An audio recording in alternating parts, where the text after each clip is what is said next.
Ons is baie dankbaar vir al die getroue kykers wat by ons aansluit by Homebase, by die Woord in Diepte.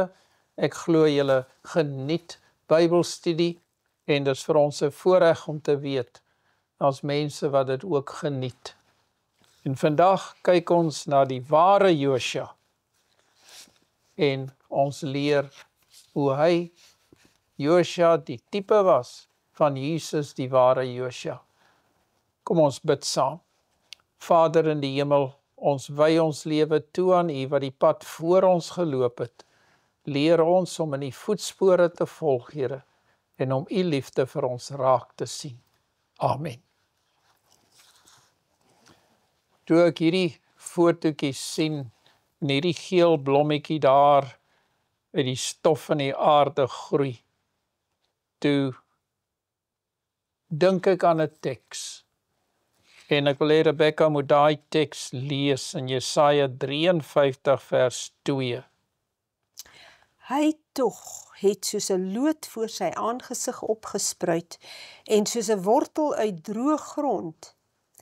Hy het geen gestalte of heerlikheid gehad, dat ons hom sou aansien nie, en geen voorkoms dat ons hom sou begeer nie. En soos hierdie ou plantjie daar, en wat eers modder was en nou droog geword het, opskiet en groei, is dit vir my 'n tipe simbool van Jesus, wat sy lewe vir ons gee. En dit is net vir my pragtig om so daaraan te dink. Die hele Bybel getuig van tipes, van skaduwees, van 'n veel groter werklikheid, as wat ons baie keer kan besef, deur te wys na Jesus, ons hoëpriester, en sy werk in die hemelse heiligdom. Die lewe van Josua, wat Israel na Kanaan lei, is 'n skadubeeld van Jesus, wat ons na die hemelse Kanaan sal neem met sy wederkoms. En terwyl ons in hierdie les veral na tipes en antitipes gaan kyk, van sinnebeelde, van die werklike, bid ek dat ons verstand dit sal inneem en die vreugde daarvan beter sal verstaan. 1 Korintiërs 10 vers 11. Maar al hierdie dinge het hulle oorgekom as voorbeelde en is opgeskrywe as 'n waarskuwing aan ons op wie die eindes van die eeue gekom het. So ons kry 'n waarskuwing en ons lewe hier aan die einde van die aarde se geskiedenis. En ons beleef baie keer die werklikhede van die tipes wat in die woord van God vir ons aangegee is. Romeine 5 vers 14.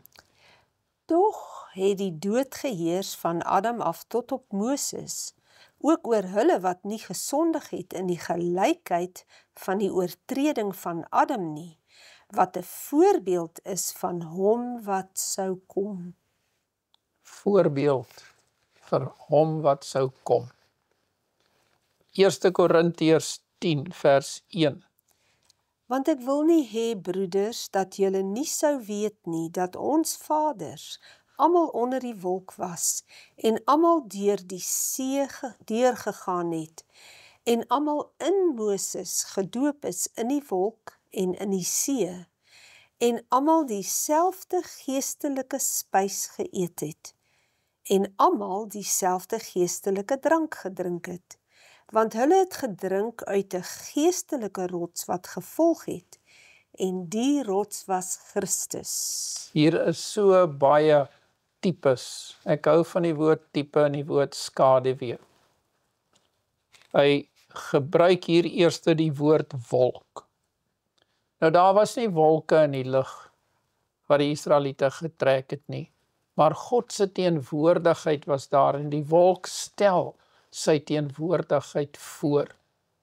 En net so met die wederkoms stel die wolke waarvan die Bybel praat die engele voor, wat as dit sê hy kom met die wolke, hy kom met die engele. En dan sê dit hulle deur die see deurgegaan. Hulle het op droë grond deurgeloop. En dan sê hy ook hier direk, hulle is almal in Moses gedoop. Soos hulle deur die see gegaan het, was dit 'n tipe of 'n skaduwee van 'n bekering, van 'n omdraai, weg van Egipte op pad na die beloofde land toe. En so is die doop ook 'n bekering en 'n bewys vir ander mense, vir wat binne in ons harte gebeur het. En almal het uit dieselfde geestelike spys geëet. Dieselfde geestelike spys. Wat beteken dit? Dit praat nie van die manna nie, of die kwartels wat hulle later aan begeer het nie. Hulle is gevoed, hulle is geleer deur God, en Moses het hulle probeer ophef, en hulle te laat dink in geloof. Dit het moeilik gegaan. En vandag gaan dit miskien net so moeilik met ons. Vers 4 sê, hulle het almal dieselfde geestelike drank gedrink. En as ons dink aan vir hulle daar wat dieselfde geleenthede gehad het, soos wat dit hier staan, Paulus vir ons skryf. Hoe is dit dan dat seker is in die woestyn gesterf het en daar maar net 'n paar deurgegaan het na die hemelse Kanaan toe? En dan sê hulle, waaruit het hulle gedrink? Hulle het gedrink uit 'n geestelike rots. Hulle het nie klippe gedrink nie. So dit is 'n toepassing hier op Christus. Hy het hulle geleer. Hy het hulle probeer ophef in hulle heiligmaking dag vir dag.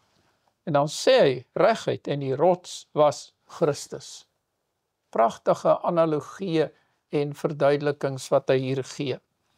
En ek het daar in die Wildtuin 'n wille vyeboom gekry. En in die bygaande foto daar sien jy die vyeboom, die rotsvy soos ek omnoem. En ek kan daar sien hoe sy wortels aan die rots vaskleef en die rots vashou. Daardie vyeboom kan nie groei as jy die rots wegneem nie, dan gaan hy platval.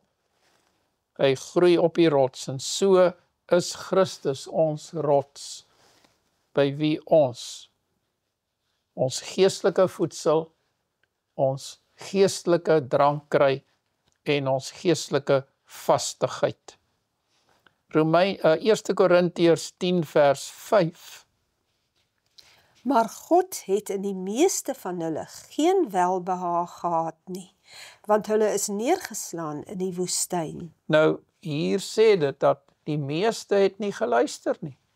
Hulle wou nie daai geestelike kos hê nie, hulle wou eet wat hulle wou eet. En op 'n fisiese manier en op 'n geestelike manier. Hulle wou teruggaan Egipte toe. Hulle wou kwartels gehad het. Hulle het verlang na hulle ou slawerny, net soos Lot se vrou terug verlang het na Sodom toe. En daar kom die faktor tyd in. As ons lank genoeg met sonde speel, dan kry sonde so greep op jou, dat jy nie daarvan wil wegkom nie. Dit het vir jou lekker geword. In vers 6.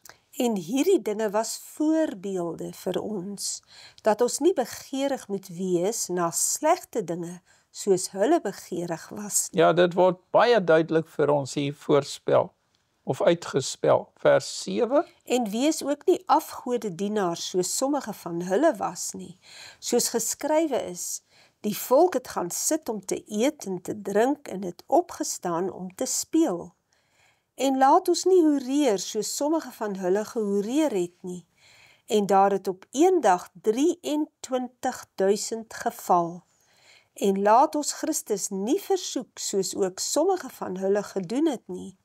En hulle het deur die slange omgekom. Daar was een deel van daai woestyn waar die slange hulle gepik het. En baie daar dood gegaan. En toe Moses moes daar die koperslang gemaak en op 'n paal gesit. En hoe menslik en hoe aards kan hulle nie wees nie. Toe glo hulle nader aan, daar's een of ander magiese krag in die slang en hulle die slang aanbid in plaas van die Skepper en hulle redder en verlosser. Vers 10. En moenie murmureer soos ook sommige van hulle gemurmureer het nie, en hulle deur die verderwer omgekom. Ek dink die sonde van kla, van murmureer, is 'n sonde van ondankbaarheid, is 'n sonde van rebellie teen God en sy liefde, en dis 'n verskriklike sonde. Ons moet dink daaraan hoe ons baie keer in daai slaggat trap. Vers 11. Maar al hierdie dinge het hulle oorgekom as voorbeelde en is opgeskrywe as 'n waarskuwing aan ons op wie die eindes van die eeue gekom het. Nou hier kyk Paulus deur die Heilige Gees na die eindtyd en hy sien hoe hierdie selfde dinge in ons dag plaasvind. En op ons, op wie die eindes van die eeue gekom het, hy waarsku ons hier direk. Vers 12. Daarom, wie meen dat hy staan, moet oppas dat hy nie val nie. Met ander woorde, ons weet, ons het die waarheid, ons het God se woord, en dan word ons gerus, en is net daar, waar Satan slinks inkom, en ons betrap, op 'n oomblik wat ons nie waak nie. Is ons nog mense van die boek? Is ons nog mense wat op ons knieë staan? Is ons nog mense wat daardie kontak gedurig behou in gebed met ons Skepper? Vers 13. Geen versoeking het julle aangegryp behalwe 'n menslike nie. Ek hoor hoe iemand sê, ja, maar geen mens kan dit uithou nie. Hoekom kan jy dit nie uithou nie? Jy is besig om 'n verskoning te soek vir 'n sonde. Ek kan nie sonder my, en dan noem jy iets wat jy drink of wat jy eet. En dis verskonings wat ons aanbied, en hy waarsku ons hier. Maar God is getrou, wat nie sal toelaat, dat julle bo julle kragte versoek word nie. Hy sal saam met die versoeking ook die uitkoms gee.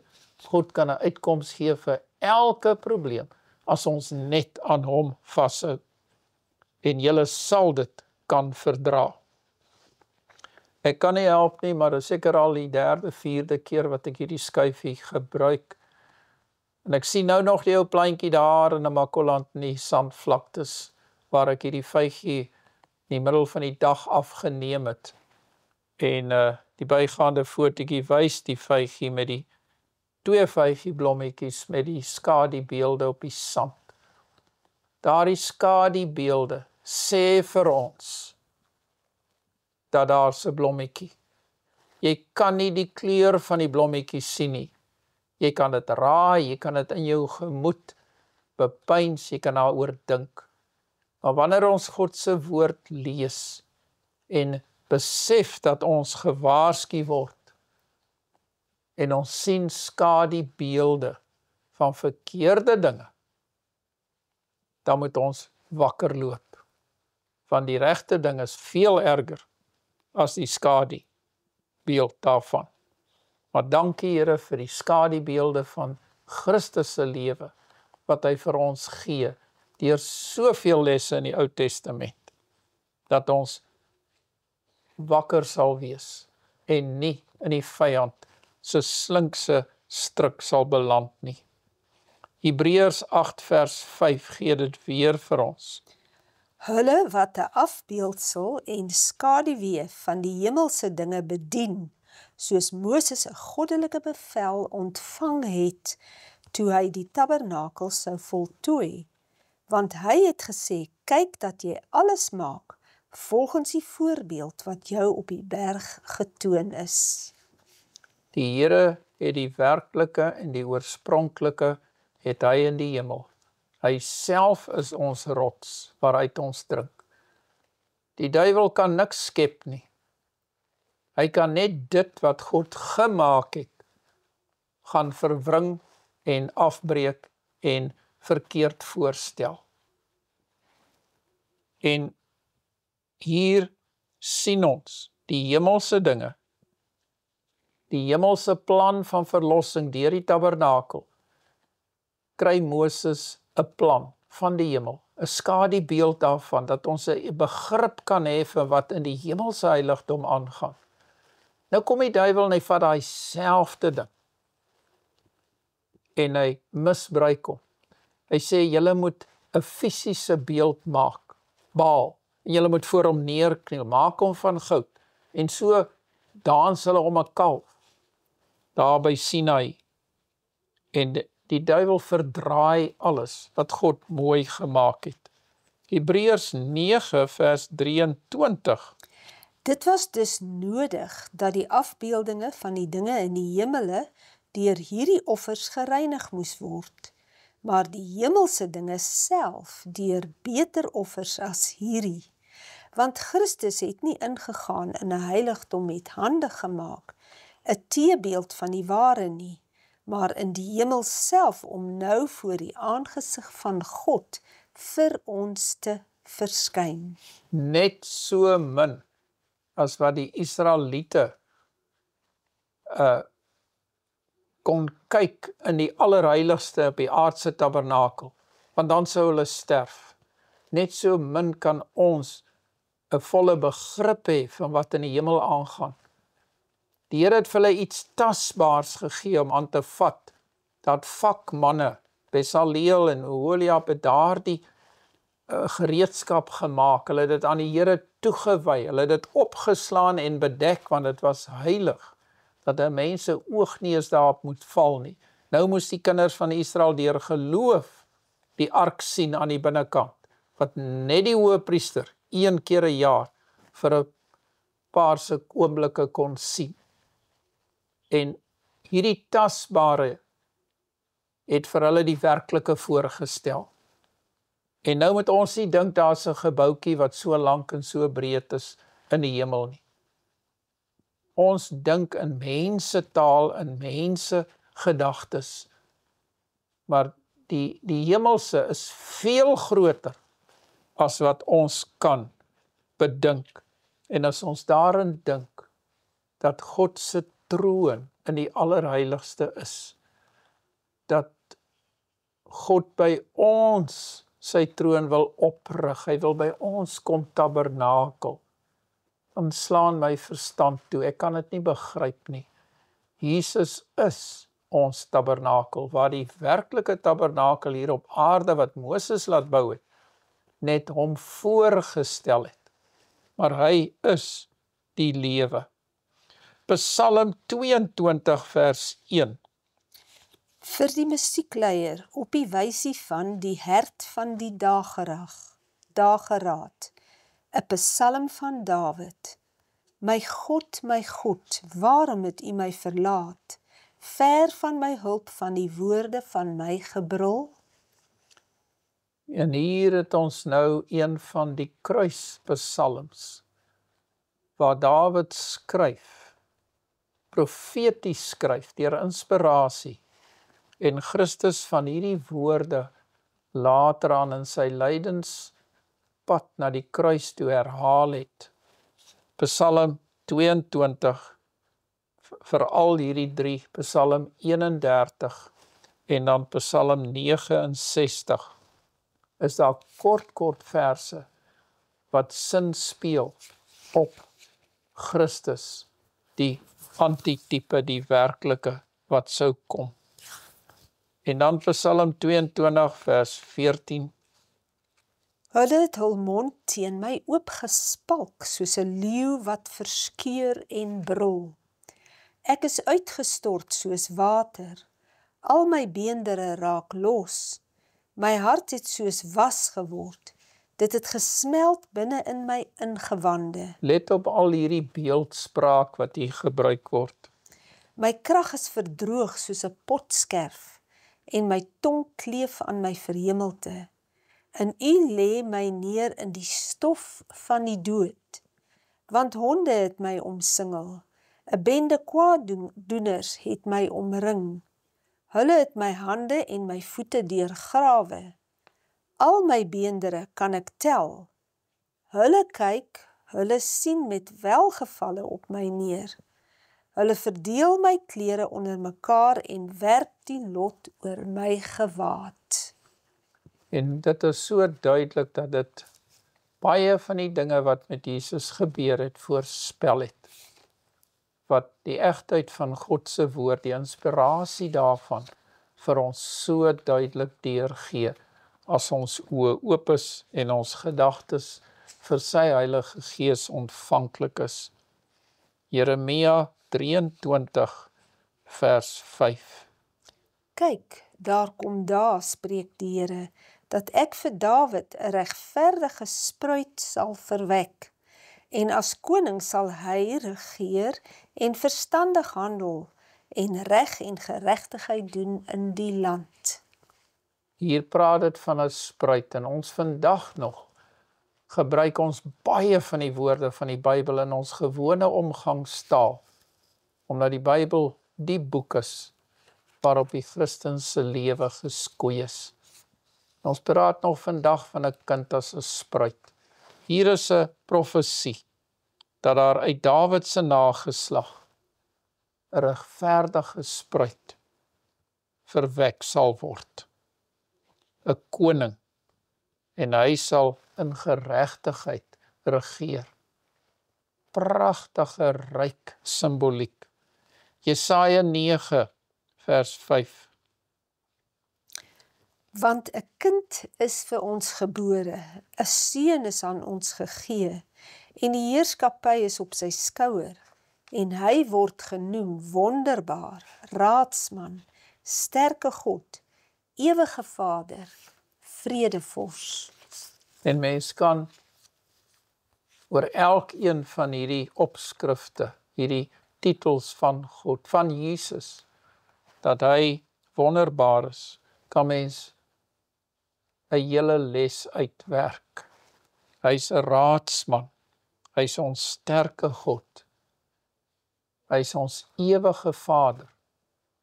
En in daardie woorde verbind dit die Godheid, God die Vader en God die Seun saam. Hulle is een ewige Vader, vredevors. En dan in vers 7. Tot vermeerdering van die heerskappy en tot vrede sonder einde, op die troon van Dawid en oor sy koninkryk, om dit te bevestig en dit te versterk, deur reg en deur geregtigheid, van nou af tot in ewigheid. Die ywer van die Here van die leerskare sal dit doen. Die mens wik, maar God beskik. Mense het God se woord vandag verwerp, maar sy woord sal vir ewig staan. As ons teruggaan na Daniël 2 toe, daar die klip wat die beeld, die geskiedenis van hierdie aarde, van Babylon af, dwars deur al die koninkryke tot vandag toe, waar ons in die tone lewe van daai beeld. Die klip gaan daai beeld tref en hom vernietig, en daardie klipkoninkryk gaan vir ewig tot stand kom. God verlos sy volk. Wat 'n pragtige gedagte. Nou hier weer dieselfde gedagte van spruit of 'n takkie, soos Jesaja 11 vir ons gee, 11 vers 1.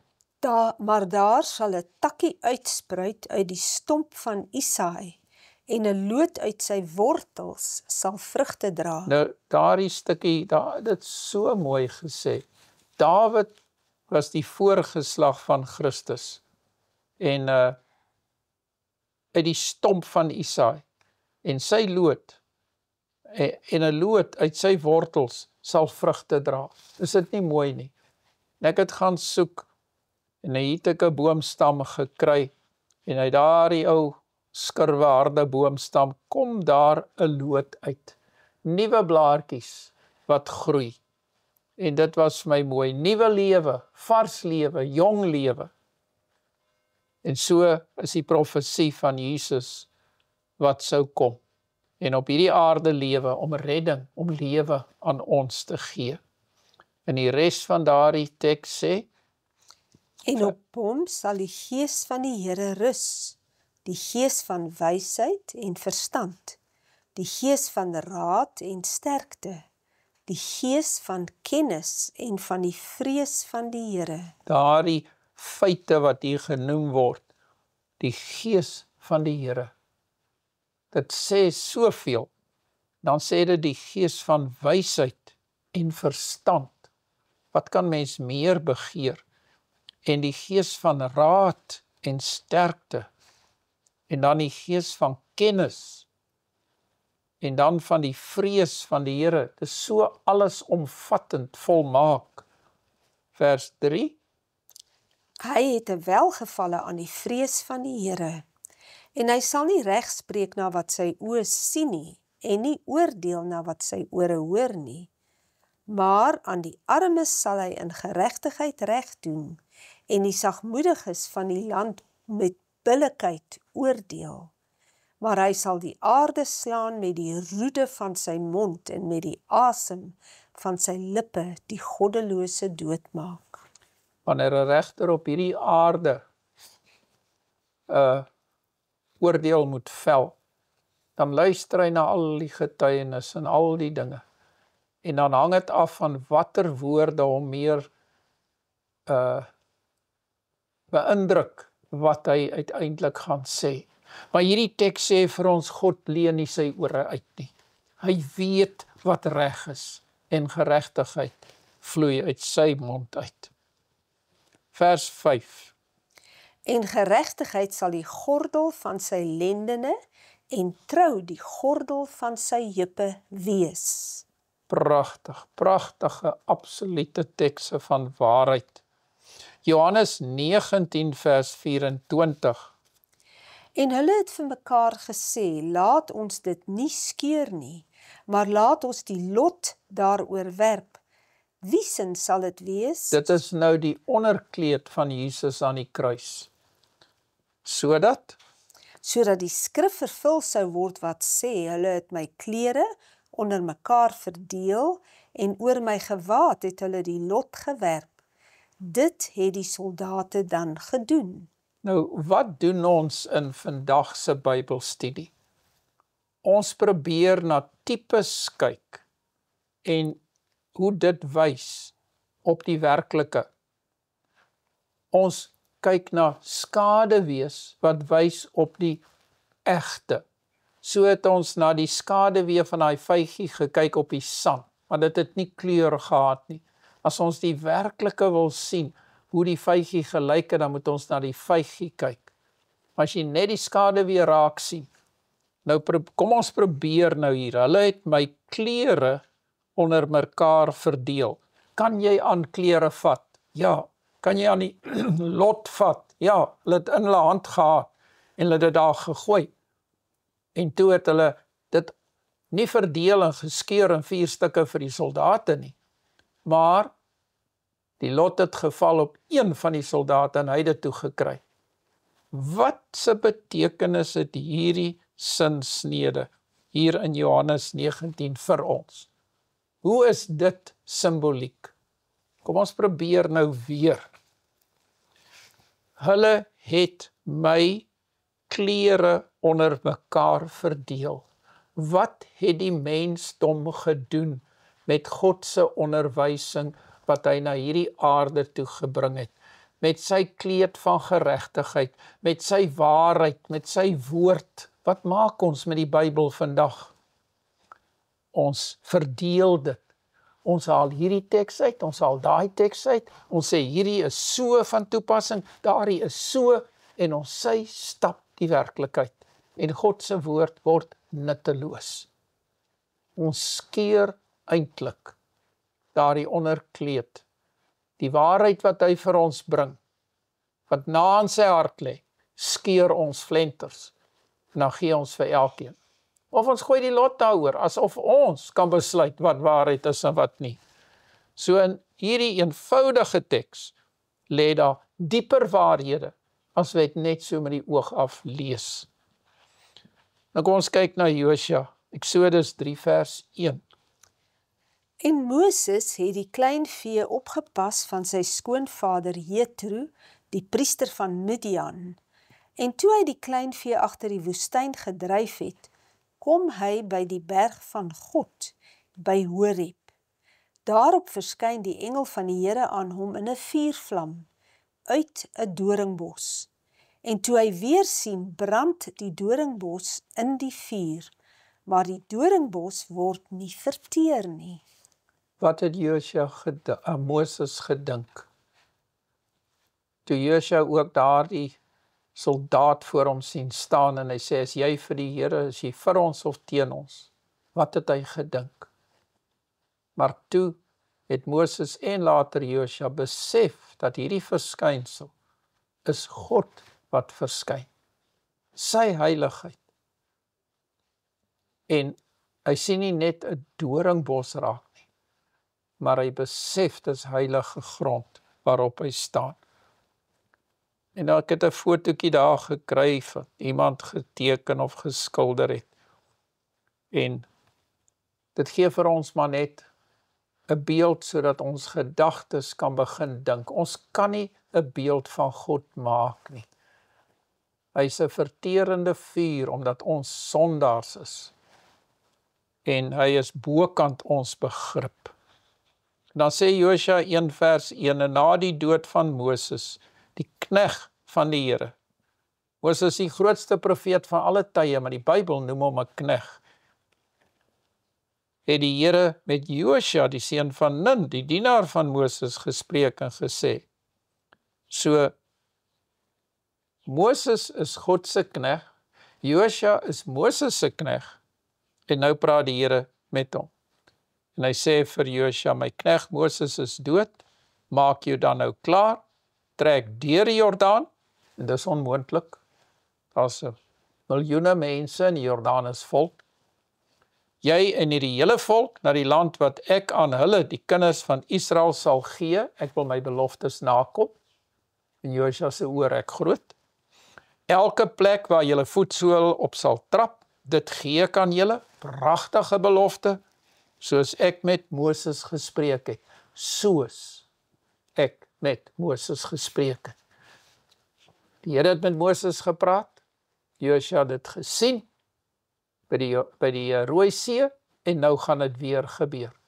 En hy daai geloof, en hy werk saam met die Here. Numeri 13 vers 1. En die Here het met Moses gespreek en gesê, stuur vir jou manne uit, dat hulle die land Kanaan, wat ek aan die kinders van Israel sal gee, kan verken. Dit was destyds gewees by die Rooi See.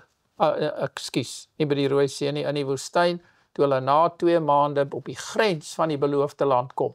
Gaan kyk hoe lyk dit daar. En ons kyk hoe lyk dit in die hemel deur hierdie tekste in God se woord te lees. Gaan ons terugkom met 'n negatiewe verslag? Want ons, en baie interessant, die res van die teks sê van elke vaderlike stam moet julle 1 man stuur, elkeen 'n owerste onder julle. So elke stam van die 12 stamme word verteenwoordig om te gaan kyk, dat 'n stam nie kan sê ons is uitgelaat nie. En wat van die 144.000? Gaan daar nie 12.000 verseeldes van elke stam wees nie? Die simboliek is so ryk en so vol. Ons het nie tyd om daaroor te gesels eers nie. Josua 2 vers 1. Daarop het Josua, die seun van Nun, uit Sittim in die geheim 2 manne as verkenners uitgestuur en gesê, gaan bekyk die land, Jerigo. En Jerigo, gaan kyk na die land, en gaan na daai groot versterkte stad toe Jerigo. Dit was een van die versterkte stede. En hy stuur nie 12 nou uit nie, hy stuur net 2. Want hy weet wat laas gebeur het. Hy was een van hulle. En ek dink heimlik het hy van sy eie mense gestuur, wat hy vertrou het, wat hom geken het, net geweet, hulle sal mekaar ondersteun, hulle sal met 'n positiewe verslag terugkom. My pa het vir my gesê, Bobbejaan stamp nie sy kop 2 keer nie. As ek het dom dinge 2de keer gedoen het, dan het hy dit vir my gesê. Hulle het toe gegaan, en in die huis van 'n hoer, die naam van Rahab ingekom, hulle daar gaan slaap. En dit is my so interessant, Die Here weet waar Lot is in Sodom. En hy stuur 2 engele daarna toe. Hier stuur hy weer 2, maar 2 manne, na die huis van die vrou wat hom bely. En hy laat sy kinders nie verlore gaan nie. Jy weet, dit bemoedig my dat die Here vir my ook ken. Dat die Here elkeen van ons ken. Lees vir ons Eksodus 3 vers 5. En hy sê, moenie nader kom nie, trek jou skoene van jou voete af, want die plek waar jy op staan is heilige grond. En hoeveel keer is dit gesê? Hier is dit aan Moses gesê. En lees dan die volgende vir ons, Josua 5:15. Toe sê die leerowerste van die Here vir Josua, trek jou skoene van jou voete af, want die plek waar jy op staan is heilig. En Josua het so gedoen. Dis my interessant. As ons Bybels dag vir dag lees, en ons hierdie ewige beginsels toepas en insien en verstaan, as ons dan nader na God kom, dan sê hy, trek jou eie ek uit. Los jou dit waarop jy vertrou, op jouself, op jou eie krag, los dit agter. As jy kaalvoet is, kan jy nie vandag loop nie. Nou maak elke dingetjie seer. Nou moet iemand jou Abba, en die Here wil jou dra. En hy sê, trek jou skoene uit. In die ou dae het hulle nie sterk skoene gedra soos wat ons vandag het nie. In die bygaande fotootjie daar sien jy iemand wat maar net sulke riempie sandaaltjies dra. En ek glo dat dit so gelyk, soos hierdie iemand het dit Jesus sandale genoem. So het hulle in daardie dae gestap en geloop. Maar selfs daardie, want daai sandale het hulle self gemaak. Neem jouself uit die vergelyking uit en vertrou Jesus om jou te dra. Deuteronomium 18 vers 5. 'n Profeet uit jou midde, uit jou broers, soos ek is, sal die Here jou God vir jou verwek. Na hom moet julle luister. Nou, voor Rebecca verder lees, as jy die Bybel oop het nou by Deuteronomium, en jy kyk na Deuteronomium 18 vers 15, sal jy sien dat die woord profeet met 'n hoofletter P gespel is. 'n Profeet uit jou midde, uit jou broers. Soos ek is, sal die Here jou God vir jou verwek. Na hom, hoofletter H, moet julle luister. En dan vers 16. Net soos jy van die Here jou God by Horeb gevra het, toe jy op die dag van die vergadering gesê het, ek kan die stem van die Here my God nie langer hoor, en hierdie groot vuur nie meer sien nie, anders sterf ek. Toe het die Here vir my gesê, dit is goed wat hulle gespreek het. 'n Profeet sal ek vir hulle verwek uit die midde van hulle broers, soos jy is, en ek sal my woorde in sy mond lê, en hy sal aan hulle sê alles wat ek hom beveel. En die man wat nie luister na my woorde wat hy in my naam spreek nie, van hom sal ek self rekenskap afeis. En hier is profeet, weer met 'n hoofletter. So hier vertel God vir Moses, dat hy iemand sal stuur, en dit sin speel op die verlosser, die een wat sou kom, wat op aarde sou lewe, op Jesus se lewe. En wat vir my mooi is hier, dat dit sê, probeer dit nou net kyk, soos ek is, een uit jou broers, soos ek is. God wil vir ons net die beste gee. En hy het Jesus gestuur. Deuteronomium 34 vers 10.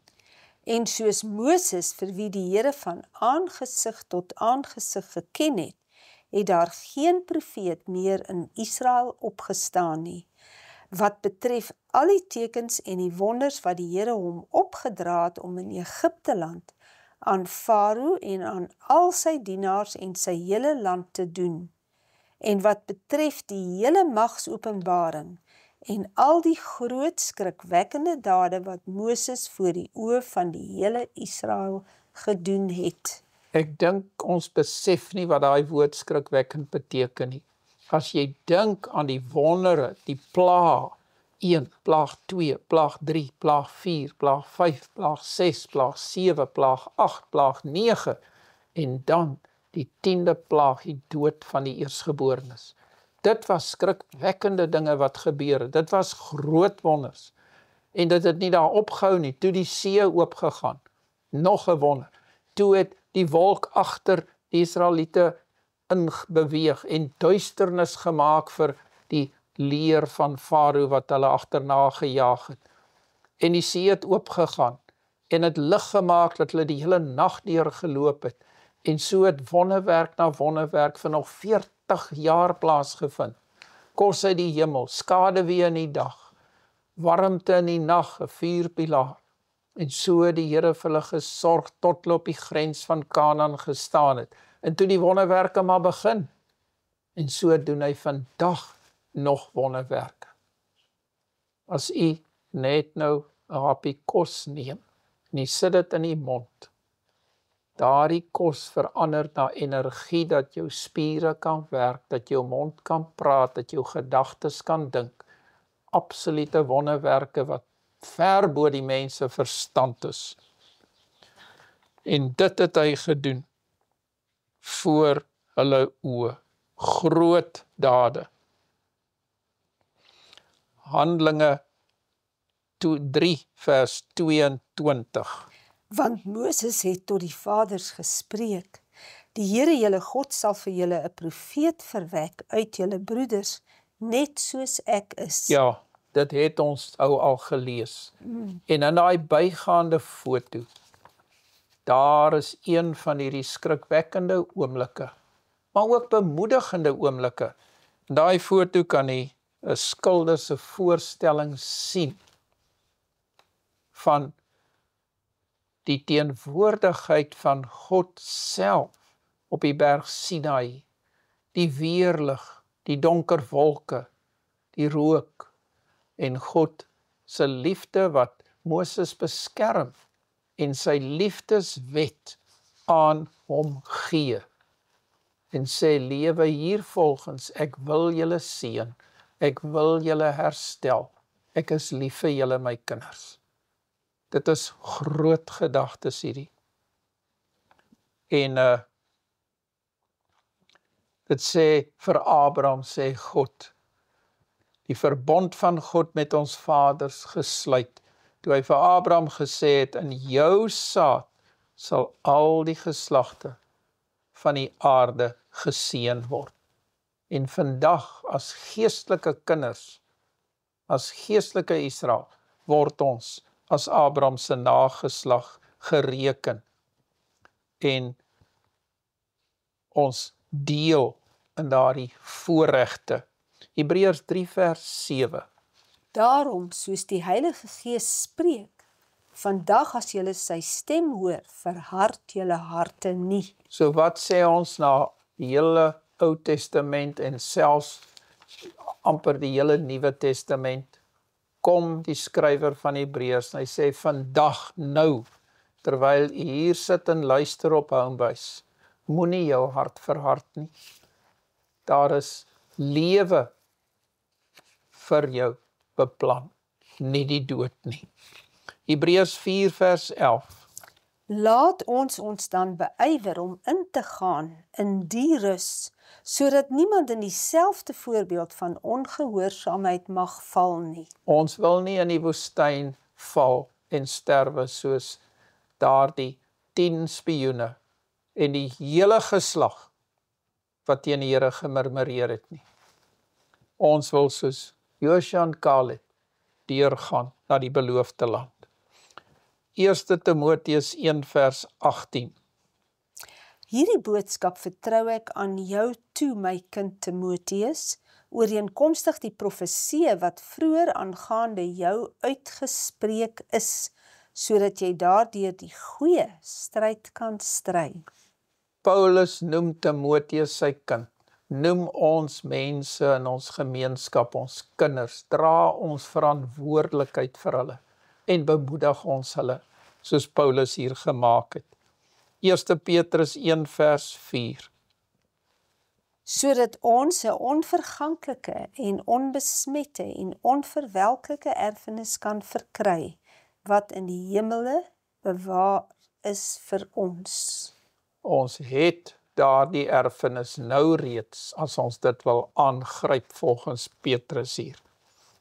En die laaste 2 tekste hier uit Openbaring. Eerste Openbaring 20 vers 9. En hulle het opgekom oor die breedte van die aarde en die laar van die heiliges en die geliefde stad omsingel, en vuur het van God uit die hemel neergedaal en hulle verslind. Dit is die goddelose. Dit is hulle einde. Die wat gekies het teen God in ongehoorsaamheid. En dan wat van die gereddes. Lees vir ons Openbaring 21 vers 3, die mooiste teks in Openbaring. En ek het 'n groot stem uit die hemel hoor sê, kyk, die tabernakel van God is by die mense, en hy sal by hulle woon, en hulle sal sy volk wees, en God self sal by hulle wees as hulle God. En in die gebedsfoto het ek die vrugte van die hemel daarin gesit. Die vrugte van Kanaan. 2 manne het daardie druiwetros gedra.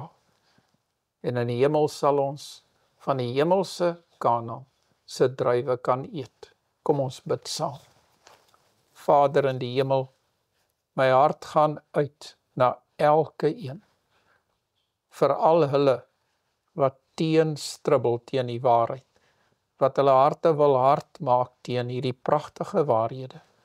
Ag Here, mag ons besef dat ons aardse wysheid nie wysheid by God is nie, maar dwaasheid. Gee vir ons die genade om aan U woord vas te hou. Amen.